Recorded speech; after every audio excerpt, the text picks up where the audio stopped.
আবারও ঘাড়ে নিঃশ্বাস ফেলছে সেই পুরনো স্বৈরাচার।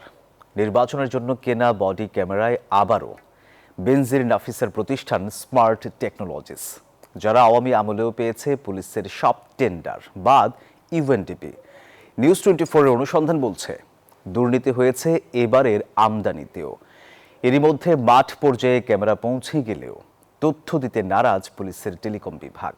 বিশ্লেষকরা বলছেন সীমাহীন দুর্নীতি ও নির্বাচনকে প্রশ্নবিদ্ধ করতে চক্রান্ত করছে প্রশাসনে লুকিয়ে থাকা আওয়ামী লীগের দোসররা।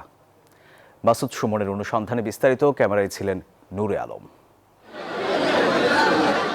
গেল বছরের 9 আগস্ট সরকারের উচ্চ পর্যায়ের বৈঠকে জাতীয় সংসদ নির্বাচন সুষ্ঠু করতে 269 কোটি টাকায় 40,000 বডি ওর্ন ক্যামেরা কেনার সিদ্ধান্ত নেওয়া হয়। খোঁজ পেয়ে আবারও কাজ পেতে উঠে পড়ে লাগে হাসিনা আমলের পুলিশের সব টেন্ডার পাওয়া প্রতিষ্ঠান স্মার্ট টেকনোলজি, যার মালিক সাবেক আইজিপি বেনজির ও সাবেক অর্থমন্ত্রীর মেয়ে নাফিসা কামাল।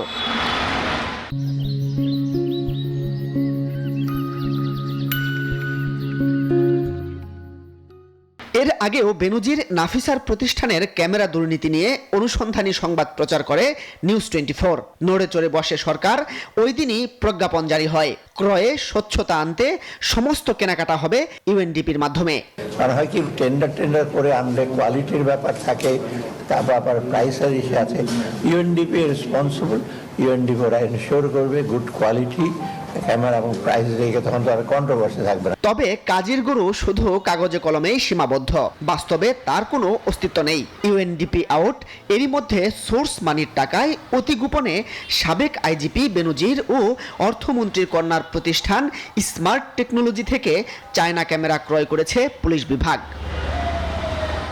এছাড়াও আছে আরও 4 প্রতিষ্ঠান, দাহুয়া, টিডিটেক, কেডাকম ও অকজন। তবে ক্যামেরা ক্রয়ের তথ্য থাকলেও তা অস্বীকার করে দাহুয়া।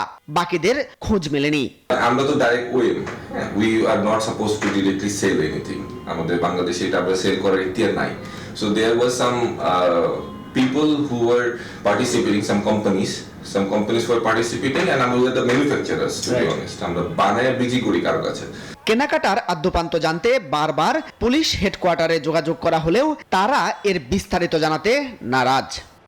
বডি ক্যামেরা আপডেট নাই, অন্য কোনো বিষয় হলে আসতে পারে। বডি ক্যামেরা আপডেট আসলে আমার কাছে নাই, মানে বডি ক্যামেরার মতো কোনো ইস্যু নাই। কতগুলো ক্যামেরা আসছে বা মানে কতগুলো আসবে এই আপডেটটা দিতে পারবেন। ক্যামেরা তো পুলিশের হাতে চলে গেছে। আচ্ছা, আমি কিছু জানি, ঠিক আছে, যদি জানি না আমি জানতে পারি তাইলে আসেন, অযথা মানে যেটা জানি এটা তো বলতে পারবো না ভাই। বিশ্লেষকরা মনে করছেন লাগামহীন দুর্নীতি করতেই গোপনীয়ভাবে আনা হয়েছে পণ্য। এছাড়াও প্রশাসনে ঘাপটি মেরে বসে থাকা ফ্যাসিস্টদের দোসররা নির্বাচন বানচাল করতেও এমনটি করতে পারে বলেও মত তার।